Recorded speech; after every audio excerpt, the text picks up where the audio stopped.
François Pontet, pour les Verts libéraux, en 2014, pour les Gripen, les Verts libéraux étaient contre l'acquisition de ces Gripen.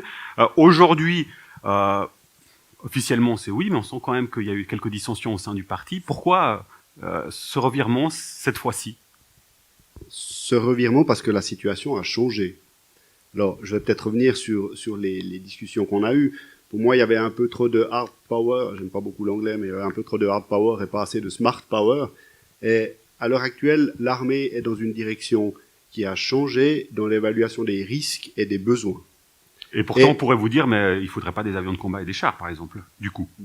Alors, les chars, c'est pas la discussion aujourd'hui, mais en ce qui concerne les avions de combat, il est, une fois qu'on fait cette évaluation de risque, nécessaire d'avoir une couverture aérienne. Alors, cette couverture aérienne, certains prétendent qu'on peut le faire avec des avions plus petits, qu'on peut le faire avec de la défense au sol, mais les analyses nous montrent que ça diminuerait la couverture du risque. Maintenant, c'est à la population de choisir quel risque elle veut couvrir, avec quels moyens. Je suis convaincu que nous avons besoin d'une sécurité aérienne pour des tas de raisons, pour assurer de manière propre notre sécurité, et effectivement pour ne pas laisser un trou au milieu de l'Europe qui nous serait reproché et que l'OTAN nous ferait coûter très cher. Mais je reviens à ma question. Pourquoi oui maintenant et non il y a 6 ans? Déjà, il y a 6 ans, c'était une stratégie à 2 avions, ce que nous avons critiqué. Ensuite, le déroulement du choix de l'avion nous avait laissé un peu sur notre faim et on n'avait pas tellement confiance à la manière dont c'était fait.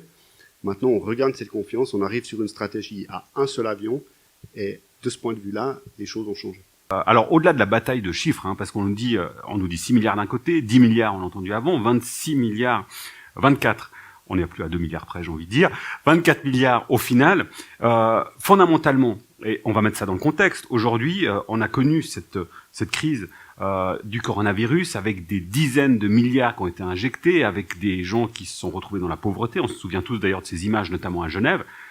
Est-ce que vraiment ça fait pas un peu tâche, excusez-moi, de mettre 6, 10, 24 milliards pour des avions? Alors, au-delà du discours ou des conflits de chiffres, l'achat c'est 6 milliards. Après, si on commence à mettre l'exploitation, ça devient plus, évidemment. Après, il y a des combats de chiffres entre les différentes personnes.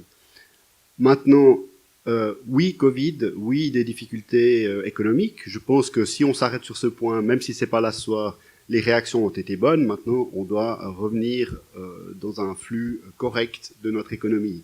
Mais on n'est pas en train de décider quelque chose pour demain. On est en train de décider quelque chose qui devra être en fonction de 2030 à 2060. Donc les risques, moi je suis pas devin, je vois encore les risques de guerre, si ce n'est conventionnels, du moins hybrides, qui sont dans le radar de notre service de renseignement. S'ils sont dans le radar maintenant, dans 10, 20, 30, 40 ans, je sais pas où ils seront, mais nous devrons être relativement prêts à les accueillir. Donc en fait, on peut pas prendre une décision, disons fonder notre décision sur quelque chose qu'on va utiliser de 2030 à 2060 sur un événement ponctuel qu'est la pandémie.